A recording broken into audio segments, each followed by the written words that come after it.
Hello guys, अस्सलाम वालेकुम। आज हम यहाँ पर division of a given line segment in a given ratio, मतलब कोई अगर हमारे पास लाइन होगी, हम उस लाइन को, जो हमारे पास रेशोज होंगे, गिवन होंगे, उस गिवन रेशो के मुताबिक उस लाइन को हम दो मतलब के पार्ट में तकसीम करेंगे। उसके बाद में हमारे पास ये पॉइंट, मतलब लेट्स सपोज हमारे पास क्या है कि ये पॉइंट हमने मालूम करनी है और हमारे पास ये पॉइंट गिवन है, उसके साथ में हमारे पास ये पॉइंट गिवन है। लेकिन हमने यहाँ पर इंटरनल डिवीजन, मतलब इसको कहते हैं हम इंटरनल डिवीजन आईडी, और फार्मूला हमने ये प्रूव करना है कि ये पॉइंट हम कैसे मालूम करेंगे।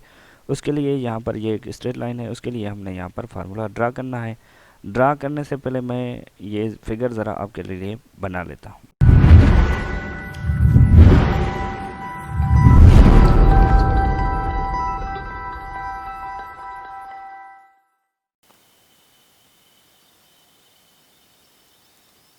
हाँ तो गाइज, यहाँ से पहले मैं आपको ये पॉइंट समझा दूँ कि ये पॉइंट मैंने कैसे दी। यहाँ पर अगर हमें ये पॉइंट मालूम करनी है, मतलब कि रेशो हमें गिवन है m1 m2, हमें रेशो गिवन है, कोई भी नंबर होगा यहाँ पर रेशो की शेप में होगा, मतलब कि 5,3 भी हो सकता है। उसमें हम m1 को 1 इसको समझेंगे और m2 इसको समझेंगे। कुछ इस तरह से आपके नंबर गिवन होंगे जो रेशो में होंगे। उन रेशो की हेल्प से आपके पास दो पॉइंट्स भी होंगे। लेट सपोज हमारे पास रेशो है 5,3 है। अगर हम प्रॉब्लम हल करेंगे तो उसके बाद में 3,4 है, एक पॉइंट हमारे पास ये लेट सपोज, और दूसरी पॉइंट है हमारे पास 5,7। तो अब हमें इंटरनल जो है वो पॉइंट जो है मालूम करनी है, लेकिन उसके लिए हम फार्मूला यहाँ पर प्रूव कर लेंगे। तो उसमें सिर्फ ये x1 x2 हमने वहाँ पर पुट करना होगा। तो हमें ये पॉइंट, मतलब कि सी पॉइंट जो है हमने मालूम करनी है, एक्स और वाई के वैल्यू यहाँ पर मालूम करने हैं। उससे पहले मैं आपको ये समझाता चलूँ कि यहाँ पर ये जो हमने डिस्टेंस एक्स एक्स में मतलब कि कंप्लीट किया है वो किया है एक्स, और ये हम उसके बाद में हम एक्स तक पहुँचे, उसके बाद में हम x2 तक पहुँचे। इसी तरह हम y1 तक यहाँ पर पहुँचे हैं, उसके बाद में हम y तक पहुँचे और उसके साथ में हम y2 तक यहाँ पर पहुँचे हैं। तो यहाँ पर इसी कंडीशन को रखते हुए यहाँ पर देखेंगे तो हमारे पास ये जो डिस्टेंस है सी तक, तो हमारे पास वाई है, और एक्स में देखें तो हमारे पास ये एक्स है। तो हम यहाँ पर एक्स और कमा वाई लिखेंगे। इसी तरह से अगर यहाँ पर देखा जाए तो ये डिस्टेंस हमने x1 और y में y1 कंप्लीट किया है, और यहाँ पर भी हमने y2, और x में देखें तो हमने x2 डिस्टेंस जो है कंप्लीट किया है। तो यहाँ पर आपको उसके साथ में ये भी नज़र आ रहा है कि ये एक ट्रायंगल है, उसके साथ में दूसरा हमारे पास ये ट्रायंगल है। यहाँ पर अगर आपको दिखाऊं कि ए बी सी हमारे पास एक ट्रायंगल है, दूसरा ये सी ई डी जो है हमारे पास दूसरा ट्रायंगल है। लेकिन ये 90 की एंगल है यहाँ पर भी और यहाँ पर भी 90 की एंगल, मतलब ये दोनों जो ट्रायंगल है यहाँ पर राइट ट्रायंगल है। यहाँ पर गाइज हमने क्या किया कि ये दो ट्रायंगल थे जो मैंने यहाँ पर अलग करके लिख लिए हैं, जैसे कि आपको आसानी हो समझाने में। यहाँ पर अगर देखा जाए तो ये दोनों ट्रायंगल सिमिलर हैं, क्योंकि यहाँ पर ये भी राइट ट्रायंगल है, ये भी हमारा राइट ट्रायंगल है। ये ऐसा नहीं कि ये हमारा एक्यूट ट्रायंगल है और ये राइट ट्रायंगल है, दोनों हमारे क्या हैं, राइट एंगल है। राइट एंगल अगर है हमारे पास, तो यहाँ पर सिमिलर ट्रायंगल की कंडीशन को मद्देनज़र रखते हुए हम लिख सकते हैं कि m/2 या फिर m/2। m/2 और m/2 जो है एक ही बात है। तो हम यहाँ पर मैं लिख सकता हूँ कि m1/m2। अब m1 का डिस्टेंस हमारा कौन सा है, ये a से लेकर c तक हमारा m1 का डिस्टेंस है। तो हम यहाँ पर AC अपान में, अब अपान में हम क्या लिखेंगे, m2 का डिस्टेंस, m2 का हमारा डिस्टेंस है CD, मतलब कि सी पॉइंट से लेकर डी तक।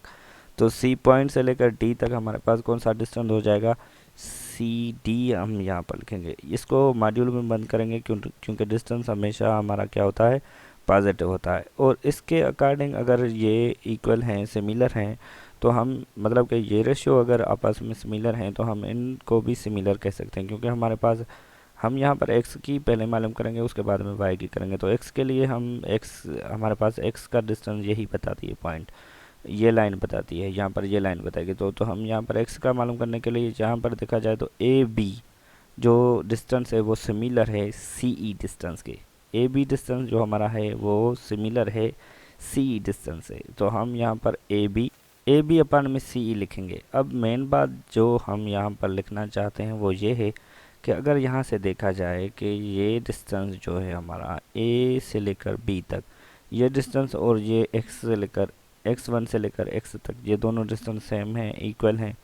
तो अगर ये डिस्टेंस, मतलब कि x1 से लेकर x तक हम डिस्टेंस मालूम करना चाहें, तो लाजमी है कि x से हम x1 माइनस करेंगे। तो ये डिस्टेंस हमारा क्या बन गया, x से माइनस x1। तो यहाँ पर हम यही लिख सकते हैं क्योंकि ये हमारा x से x1 माइनस में है। इसी तरह अब अगर हम CE का डिस्टेंस, मतलब CE का डिस्टेंस हमारे पास ये है C से लेकर E तक, तो ये डिस्टेंस इस डिस्टेंस के इक्वल है। तो हम इस डिस्टेंस को, मतलब इस डिस्टेंस को हम लिख सकते हैं x2 से माइनस x करेंगे तो हमारे पास ये डिस्टेंस आ जाएगा। तो x2 से यहाँ पर मैं माइनस कर लेता हूँ x। तो अब यहाँ पर ये बीच के टर्म हम मिस कर लेते हैं, ख़त्म कर लेते हैं, क्योंकि अब इनकी नीड नहीं। तो यहाँ पर मैं m1 अपान में m2 इसके इक्वल लिख सकता हूँ x माइनस x1, और इसके अपान में हम x2 माइनस x में लिख सकते हैं। अब यहाँ पर अगर क्रॉस मल्टीप्लिकेशन की जाए तो m1 जो है इसके साथ में मल्टीप्लिकेशन में आ जाएगा, और m2 है यहाँ पर इसके साथ में मल्टीप्लिकेशन में आ जाएगा। टारगेट हमारा कौन सा है कि यहाँ से दोनों से, मतलब ये x जो आपको नज़र आ रहा है ये हमने सेपरेट करना है, क्योंकि यहाँ पर हमें मालूम भी x ही करना है। x1 और x2 तो हमें गिवन होंगे, लेकिन x हमें गिवन नहीं होगा, जो कि हमें मालूम करना है। क्रॉस मल्टीप्लिकेशन में ये m जो है इसके साथ में मल्टीप्लाई कर लेते हैं। अब यहाँ पर मल्टीप्लिकेशन के बाद में देखा जाए तो ये m1 x के साथ में मल्टीप्लिकेशन है, ये टर्म हम बराबर की इस साइड में ले आता हूँ, और ये हमारे पास जो m2 है, मतलब कि x1 से मल्टीप्लिकेशन में है, ये बराबर की मैं इस साइड में ले आता हूँ। इससे क्या होगा कि ये नेगेटिव हमारा पॉजिटिव बन जाएगा, और ये हमारा नेगेटिव यहाँ इस साइड में आ जाएगा तो पॉजिटिव बन जाएगा। m2 x1 हो जाएगा, और इक्वल हमारा क्या होगा। अब यहाँ से अगर देखा जाए तो हमारे पास x यहाँ पर भी कॉमन है, यहाँ पर भी कॉमन, मतलब x दोनों जगह पर है, तो यहाँ से हम x कॉमन ले सकते हैं। ये m1 और m2 इस x के साथ में मल्टीप्लिकेशन में है, तो हम यहाँ पर इस साइड पे ले आते हैं और इसकी डिवीजन में आ जाएगा। हाँ, तो गाइज ये जो हमारे पास आई है ये x की वैल्यू आई है। इसी तरह हम अब y की वैल्यू मालूम करेंगे। y की वैल्यू मालूम करने के लिए अगर सिमिलर ट्रायंगल की कंडीशन देखी जाए तो यहाँ पर ये साइड और ये साइड दोनों जो हैं आपस में सिमिलर हैं, तो यहाँ पर m1 का कॉन्सेप्ट वही यूज़ करेंगे हम। m1 अगर हमारा रेशो है m2 के, तो हम ऐसे भी लिख सकते हैं कि ये साइड हमारी कौन सी हो जाएगी, ये साइड वही लिखेंगे हम AC, क्योंकि सिर्फ हम यहाँ पर साइड शो करने के लिए लिख रहे हैं। AC हमारा रेशो जो है इसका CD से रेशो बनेगा, और इसी तरह हमारा जो अगर ये साइड और उसके साथ में ये साइड इक्वल हैं, तो हमारे अगर मतलब कि y एक्सिस को देखा जाए तो ये यहाँ पर ये साइड इस साइड के सिमिलर है, तो हम लिख सकते हैं कि BC हमारी ED के मतलब रेशो बना रही है। अब यहाँ से अगर डिस्टेंस देखा जाए तो हमारे पास अगर ये डिस्टेंस हम मालूम करना चाहें, मतलब कि ये y1 से लेकर y तक, तो ये डिस्टेंस बिल्कुल मतलब इस साइड के इक्वल है। तो हम इस डिस्टेंस को लिख सकते हैं कि y से माइनस y1 हम करेंगे, और अगर ये डिस्टेंस हम मालूम करना चाहें तो y2 से माइनस y करेंगे, और ये डिस्टेंस दोनों इक्वल हैं, तो इसी तरह ये भी हमारा इक्वल हो गया। हम ऐसे यहाँ पर लिख सकते हैं कि BC का डिस्टेंस y से माइनस y1 करेंगे, और यहाँ पर हम y2 से माइनस y करेंगे। यहाँ पर हमारा टारगेट कौन सा है, ये y को अलग करना है।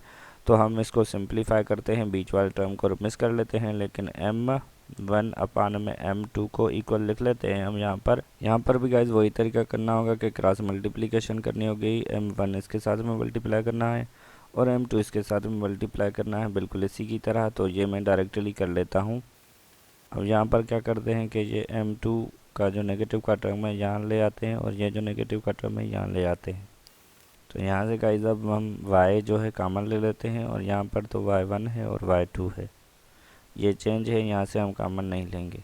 अब ये m1 और m2 इसके साथ में मल्टीप्लिकेशन में, तो यहाँ आ जाएगा तो डिवाइड में आ जाएगा।